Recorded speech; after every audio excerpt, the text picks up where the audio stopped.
Organic farming is a key industry in Moldova. If you were to drive through the country, you would notice farms covering vast stretches of the landscape. This farm in particular is owned and operated by the Seventh-day Adventist Church. Yuri and his wife are in charge of running the farm. Yuri studied agriculture and now wants to use his knowledge as a way of reaching people for Jesus. They are starting a new agricultural school, and they hope to attract people from the local community who are interested in learning organic farming skills. We are serving the needs of the people.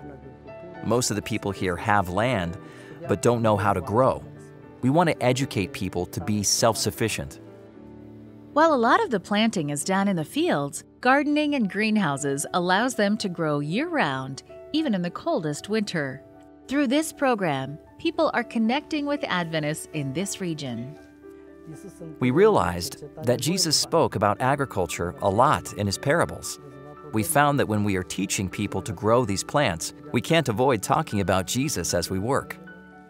The farm is part of a large piece of land owned by the Adventist Church. This site was created during the Soviet Union as a recreational area for the people who worked in the nearby city. It was an oasis for people to escape the stress of working and the challenges of daily life. After the collapse of the Soviet Union, this property was abandoned and it seemed to be forgotten. For years, Adventists in Moldova struggled to find a place to hold camp meetings, retreats, children's events, and training programs. Plans were always determined by weather and the availability of rented buildings. So when they had the opportunity to buy this property, they did. Some of the original structure still stands, but a lot of work has been put into this building to make it safe and usable. The lower floors have been finished, but the upper floors are still under construction. Church members dream of the day when they can use this building to meet together. The youth want to hold fellowship events, but usually run into problems with housing arrangements. Currently, they sleep in tents on the property. But it rains so often, they are forced to change their plans or endure the harsh weather. We are standing on the site where the rooms will be built for the youth and children. Before, we had to worry about rain and weather. We look forward to the day when we have better sleeping arrangements, and the offerings will help to construct this. This building's purpose is mission. Before, it was for rest and relaxation. We still want to use this place for people to come rest, but we also want them to meet and know God here. This quarter, a portion of your 13 Sabbath offerings will help finish the living space for the dormitory area of this building. The youth will be able to schedule events with certainty. They will be able to host missionary trainings, health and educational programs, and other events to invite the community to get to know the local Adventist. Programs like these will foster a sense of missionary service. Moldova is one of the smallest countries from the former Soviet Union. Maybe people around the world have never even heard of it. But we are so happy that the whole world church will be involved in this project. We are very happy that people will pray and help accomplish our goal this 13th Sabbath. It is also a challenge and responsibility for us to make it function because you are putting your faith in our work. Please pray that God will allow the ministry in Moldova to grow. Thank you for supporting projects like these through your mission offerings.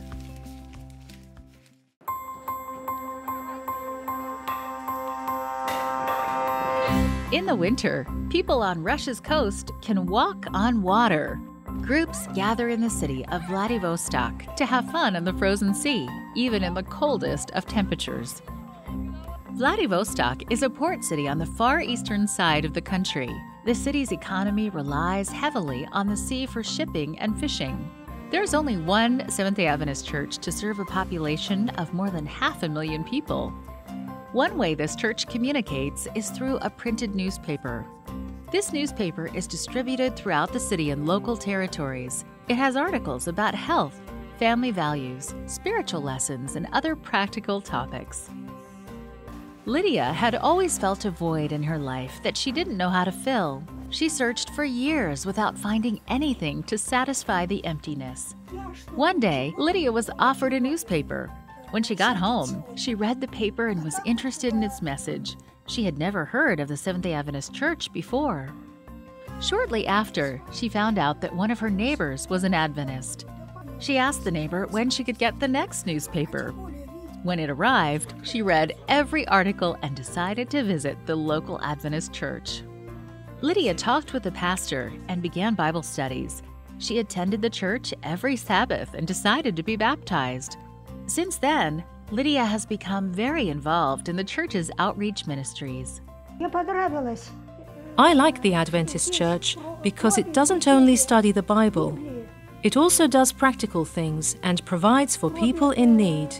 I can find a ministry that fits me and implement my energy here despite my old age. Whenever a new shipment of newspapers comes in, Lydia is always ready to help. Despite being 82 years old, the idea of ministry gives her lots of energy. I take part in distributing newspapers. First of all, we sort them, which can be a tiring process. Then we take them and distribute them in mailboxes and on the street. The newspaper ministry is just one of the many types of outreach this church does. On Sundays, a group meets for a fitness and health class. They exercise together and learn how to take care of their bodies.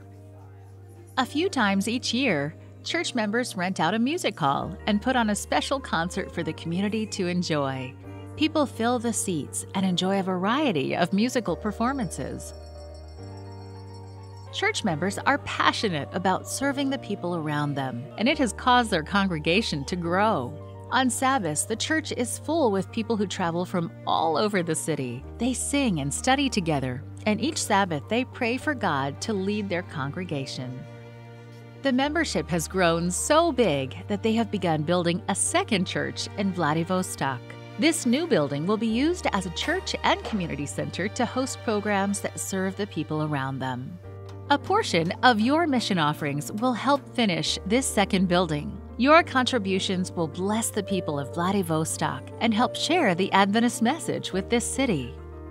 Please pray for this quarter's 13 Sabbath offering projects happening throughout the Euro-Asia division. And thank you for supporting the mission offerings.